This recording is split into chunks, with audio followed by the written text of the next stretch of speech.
চোখ জোড়ানো হলুদ লটকনে ভরে গেছে পুরো গাছ। শিক্ষকতার পাশাপাশি শখের বাগানই এনে দিচ্ছে বাড়তি আয়। মাত্র 5টি লটকন গাছ আর কলমের চারা বিক্রি করে সফলতার গল্প করেছেন এক স্কুল শিক্ষক।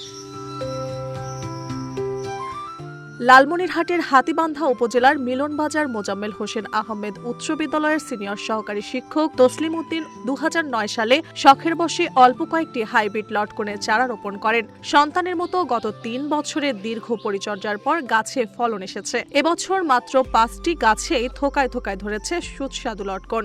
আমি শখের বশে এই কয়েকটি চারা নিয়ে আসছিলাম। ছয়টি চারার মধ্যে আমার দুটো চারাটা এখানে টিকে ছিল।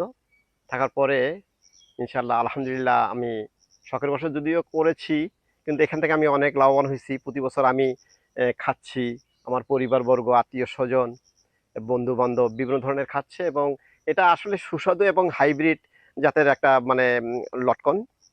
এবং এখানে থেকে আমি দেখলাম যে আমি প্রতি বছর প্রথমেই ফলনটা কম আসছিল, কিন্তু বিগত 5 বছর থেকে এই গাছ থেকে আমি প্রথমে 10,000, 20,000 থেকে 30, এবং গত বছর আমি 30,000 টাকাও বিক্রি করেছি। বাগানের ফল দেখতে ও কিনতে দূর দূরান্ত থেকে ভিড় করছেন ক্রেতারা। প্রতি কেজি লটকন বাজারে 50 থেকে 100 টাকায় বিক্রি হচ্ছে। পাশাপাশি কলম করা প্রতিটি চারা বিক্রি হচ্ছে 200 থেকে 300 টাকায়। এবছর শুধু লটকন বিক্রি করে 50 থেকে 60,000 টাকা আয়ের আশা করছেন তিনি। ইতিমধ্যে প্রায় 300টি চারা বিক্রিও করেছেন স্কুল শিক্ষক তসলিম। আমার চাচা বিগত কয়েক বছর ধরেই লটকন চাষ করছেন, এবং তার বড় বড় 4টা গাছ। আপনারা এখানে দেখতেই পাচ্ছেন তার ফলন কেমন, ব্যাপক ফলন। এগুলো আমরা খাওয়ার পাশাপাশি আবার বিক্রিও করছি, বিক্রি করে লাভবান হচ্ছি।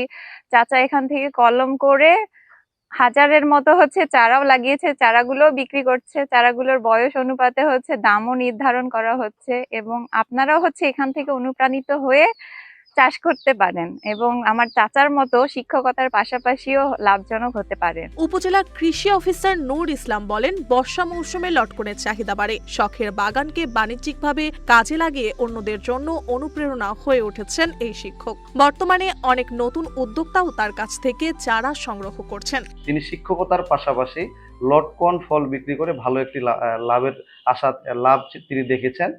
তিনি দুইভাবে এখানে লাভ পাচ্ছেন। এক তো ফল বিক্রি করে লাভবান হচ্ছেন, আর তিনি নিজ উদ্যোগে লটকনের মাতৃ গাছ থেকে কলম করে চারা তৈরি করছেন, সেই চারা বিক্রি করেও কিন্তু লাভবান হচ্ছেন।